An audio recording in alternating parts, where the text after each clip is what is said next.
झुका गे मोर सपना रे। तोर हंसी में मिल गे मोर अपनापन रे। गाँव के गली में संग संग चलथन, तोर बिना लागे दुनिया अधूरा रे। माया के रंग गे हवों में, तोर नावले धड़कथे मोर दिल हर दिन। तोर माया के दीवाना रे, मोर दिल हो गे दीवाना। तोर संग जीना मरना रे, अब तोर माया में समाना।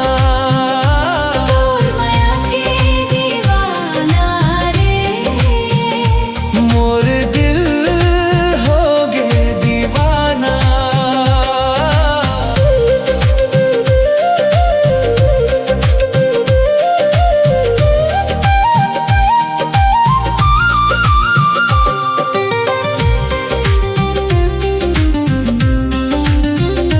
तोर बात में बस गे मोर हर एक ख्वाब रे। तोर संग लागे जियना सुहाना रे। चांदनी रात में तोर संग हंसथो, तोर बिना मोला नींद नहीं आवे रे। तोर छैया में पावो मोर सुकून ला, तोर माया में खो जात हव हर घड़ी। तोर माया के दीवाना रे, मोर दिल हो गे दीवाना। तोर संग जीना मरना रे, अब तोर माया में समाना।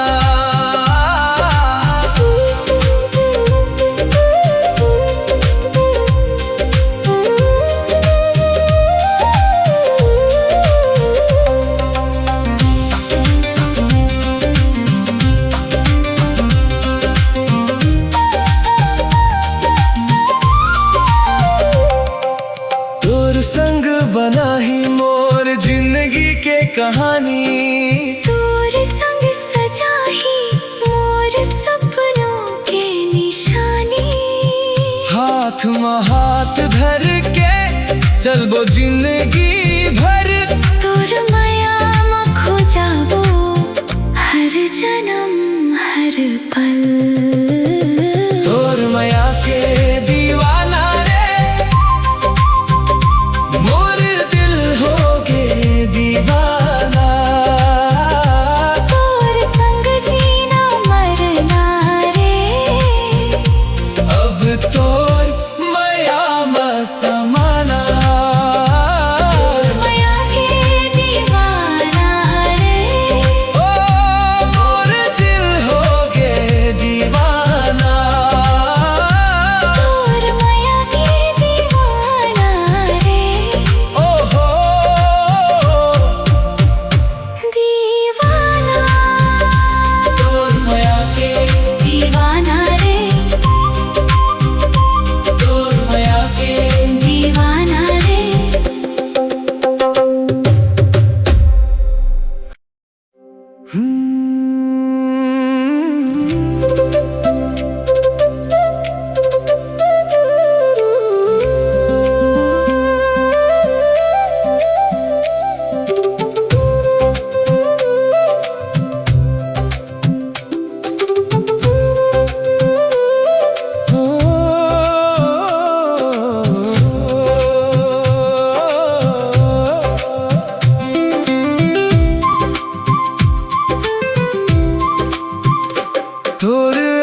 जन्म हर पल